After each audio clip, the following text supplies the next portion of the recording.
Olá pessoal, meu nome é Aguinaldo Freitas Júnior. Eu estou aqui hoje recebendo o meu amigo Germano Emílio de Souza. Germano é cardiologista, doutor em cardiologia pela USP, é coordenador do Núcleo de Insuficiência Cardíaca e Transplante do Hospital Alemão Oswaldo Cruz e coordenador do Hospital Regional de São José dos Campos. Germano, muito obrigado pela sua presença aqui. Germano é um amigo muito querido, tem uma ampla experiência em insuficiência cardíaca e hoje a gente vai discutir um pouquinho sobre ICFEP, que é insuficiência cardíaca com fração de ejeção preservada. Germano, para o leigo, para a população, entender o que é insuficiência cardíaca já é difícil, tanto que a gente tem criado o termo doença do coração fraco. Doença do coração fraco, perdão. Imagina agora como é que eles vão entender um pouco sobre ICFEP. Defina um pouquinho para a gente, só para a gente entender, o que seria a doença do coração fraco com fração de ejeção preservada, a ICFEP. Muito obrigado, Aguinaldo, amigo, muito obrigado pela oportunidade de conversar com os colegas e os amigos aí a respeito dessa doença, dessa síndrome que é muito grave, a insuficiência cardíaca. Só para a gente falar a mesma língua, essa doença do coração fraco é uma doença que ela é muito comum. Qualquer doença cardíaca pode terminar nisso, né? O coração, quem não tem uma morte súbita, pessoa que morre como um passarinho, ele morre sem dar chance de a gente tratar, às vezes, infelizmente isso acontece na medicina, ele pode evoluir para essa doença do coração fraco. Então, qualquer doença cardíaca, seja infarto, seja pressão alta, seja doença por excesso de consumo de álcool, doença de Chagas, qualquer uma delas pode acabar nessa síndrome que a gente chama de doença do coração fraco. Muito bem. Tem vários tipos de doença do coração fraco. Uma das grandes classificações, as grandes divisões é aquela que tem a chamada fração de ejeção reduzida ou fração de ejeção preservada. O que é fração de ejeção? É a força com que o coração contrai para poder expulsar o sangue de dentro dele. O coração a gente sabe que é uma bomba. E essa bomba ele tem que bater, contrair para poder expulsar o sangue e relaxar também para poder encher de sangue de novo.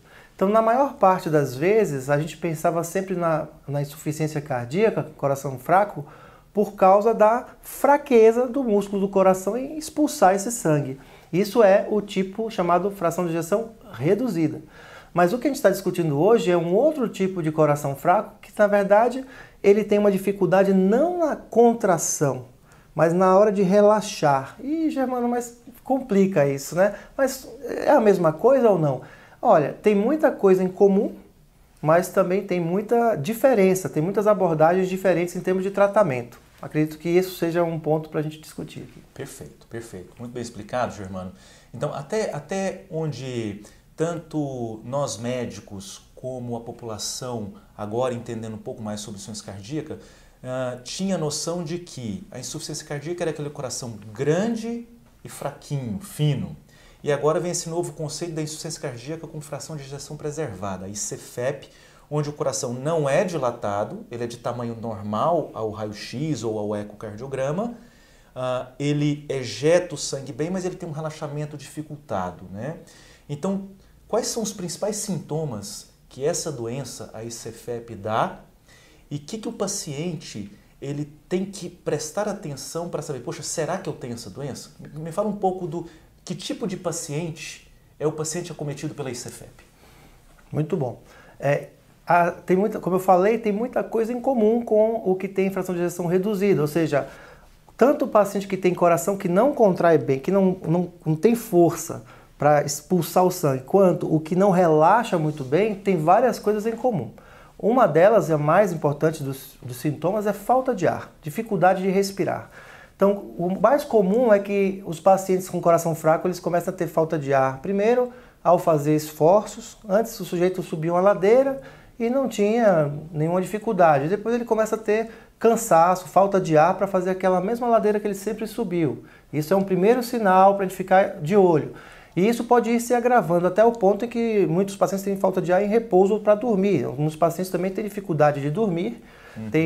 Eles não conseguem completar o sono total, porque ele acorda de madrugada, às vezes desperta com falta de ar, com dificuldade de respirar, tem que sentar na cama para poder aliviar essa sensação. Então, esses são sintomas muito comuns às duas. Então, o que a fração de ejeção preservada tem de diferente? Geralmente são pacientes mais idosos.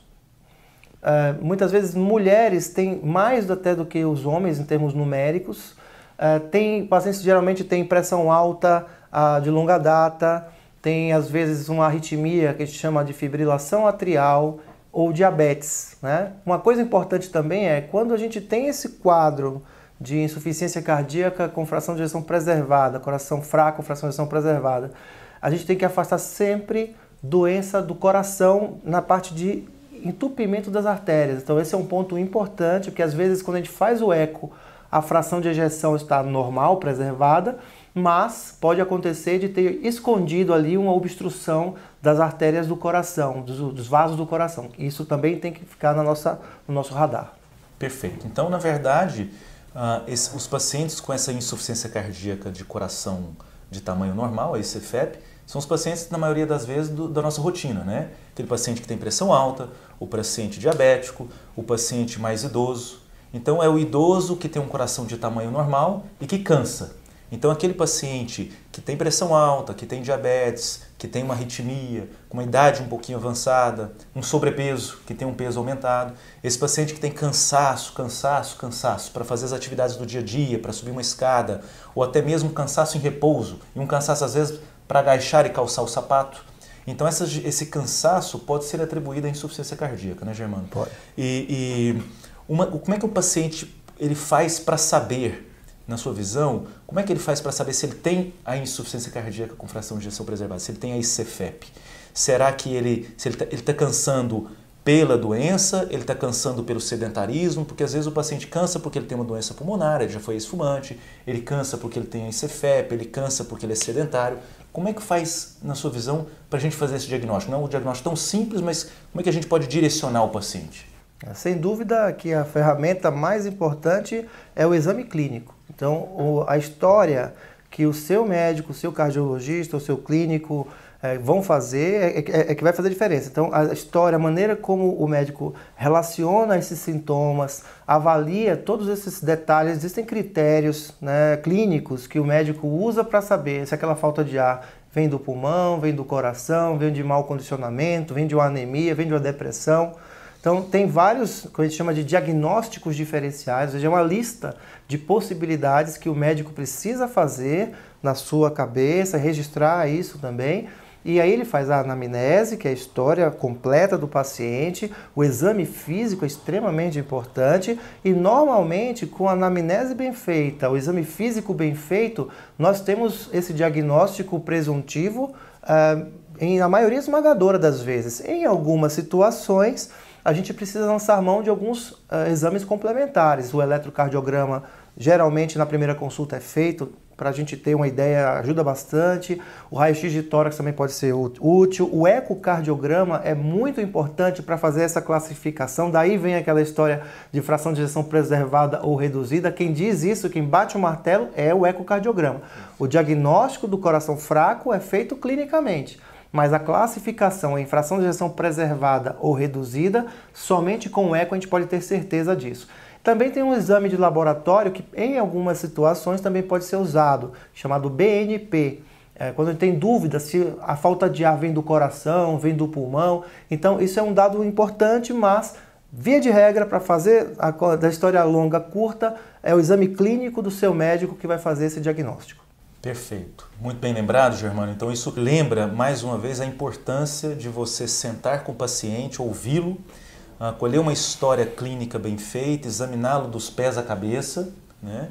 E sugerir se ele tem ou não, dessa forma, se a falta de ar dele, com isso a gente consegue sugerir se a falta de ar dele vem do coração ou não. A gente percebe muito também que os pacientes têm buscado o pronto-socorro com queixa de cansaço e falta de ar, ou até mesmo os consultórios médicos, né, ambulatorialmente, com queixa de falta de ar. E eles vêm e referem, olha, doutor Aguinaldo, eu passei em tal lugar e eles disseram que eu não tenho, a falta de ar não é pelo coração, porque simplesmente ele tem um ecocardiograma que mostra um coração de tamanho normal e uma função cardíaca normal. Você muito bem lembrou, isso não exclui problemas cardíacos, não exclui a ICFEP, né? Então, a partir do momento que a gente realmente faz o que você nos ensinou sobre uma história bem feita, um exame físico, às vezes dosa o BNP, a gente dosa muito BNP, que é uma substância que a gente dosa no sangue para poder diferenciar se a falta de ar é do coração, é do pulmão, sedentarismo, outras causas de falta de ar, e um ecocardiograma, a gente consegue encaixar o paciente no diagnóstico de ICFEP. O que a gente faz com esse paciente? Eu sei que muitos trabalhos visam sempre redução de mortalidade, mas eu acho que para o paciente ele não quer ter falta de ar, ele não quer internar. O que a gente tem atualmente de evidências e o que você faz na sua prática clínica? O que a gente faz para tratar esse paciente, para aliviar o cansaço dele? Muito bem. O tratamento da ICFEP, né, esse coração fraco, mas com fração de ejeção preservada, ele repousa em 4 pilares. 4 pilares. O primeiro pilar é controle da chamada congestão. O que é isso? É a sobrecarga de líquido, de volume. É aquele paciente que está congesto, está com líquido no pulmão, está urinando de menos. Isso a gente pode controlar dando medicamentos que a gente chama de diuréticos. Então isso pode ajudar a controlar, em parte, esses sintomas. O segundo ponto é o controle da pressão do paciente. Quando o paciente tem pressão alta, o controle da pressão ajuda a diminuir os sintomas que estão relacionados a essa doença. O terceiro ponto é o controle da frequência cardíaca, o pulso. Então, se o sujeito tem um pulso muito rápido, nós temos um probleminha quando o coração não relaxa muito bem, é que quanto mais rápido o coração bate, pior fica esse relaxamento. Então a gente precisa que o paciente bata com a frequência cardíaca um pouco mais devagar, ou seja, o pulso tem que ser um pouquinho mais controlado, mais compassado, para que o coração consiga encher adequadamente e funcionar um pouquinho melhor. Então esse é um ponto importante, a frequência cardíaca ela tem que estar bem controlada. E por último, mas não menos importante, é o que eu falei lá atrás, que é a gente tem que controlar isquemia. O que é isso, Germano? Isquemia é a falta de sangue chegando no músculo do coração. Aí é uma outra história. Então a gente tem que ficar atento a se tem ou não algum entupimento nas artérias do coração, porque se houver, nós podemos eventualmente fazer, através de um cateterismo ou algum outro tipo de exame, documentar que existe esse entupimento e tratá-lo, e isso pode ajudar muito na performance do coração e melhorar muito os sintomas. Então, são 4 pontos: o controle da congestão, do excesso de líquido, o controle da pressão, o controle da frequência do coração e o controle da chamada isquemia, ou seja, ver se tem ou não entupimento para tratar. Perfeito. Vale a lembrança de que muitas vezes o cansaço é a ponta do iceberg para o diagnóstico de uma doença cardíaca estrutural, e até mesmo, você lembrou muito bem, pacientes que têm artérias entupidas, que têm aterosclerose, que é a placa de gordura, que é aquilo que provoca angina e um infarto, muitas vezes ele não se manifesta com dor no peito. Então o cansaço e a falta de ar é uma manifestação comum de um problema cardíaco mais grave, como uma angina e um infarto, não é mesmo? Exato. Você muito bem lembrou. Bom, pessoal, esse foi um bate-papo muito rápido, muito sucinto, para tentar esclarecer para vocês sobre a ICFEP. É um termo aparentemente difícil, mas a gente vai colocar aqui na tela, que é a principal causa de internação hospitalar no mundo todo. A tendência é que nos próximos anos, a maioria dos pacientes que estejam internados por insuficiência cardíaca tenha uma fração de ejeção elevada. O Germano lembrou muito bem que é importante uma anamnese, que é uma entrevista adequada, demorada com o seu médico, um exame físico bem feito e, se necessário, a dosagem de algumas substâncias no sangue, a realização de uns exames complementares e, como ele bem lembrou, afastar doenças graves como artéria entupida, usar diurético para tirar o excesso de líquido do paciente. Então tudo isso é importante para você que sente cansaço para as atividades do dia a dia, que é um hipertenso mal controlado, acima do peso ou tem alguma doença subjacente, não é mesmo? Germano, muito obrigado. Obrigado. É um prazer de novo te receber aqui em Goiânia. Obrigado por você esclarecer. O pessoal com certeza vai gostar muito de você ter compartilhado o conhecimento que você tem sobre essa doença, um dos cardiologistas mais completos do Brasil. Obrigado mais uma vez. Obrigado, Aguinaldo. Obrigado pela oportunidade e parabéns pela iniciativa. É muito importante a gente divulgar essa doença pelo Brasil afora. Ela é muito frequente e é sempre um prazer. Estarei sempre à disposição. Perfeito, pessoal. Obrigado. Um abraço.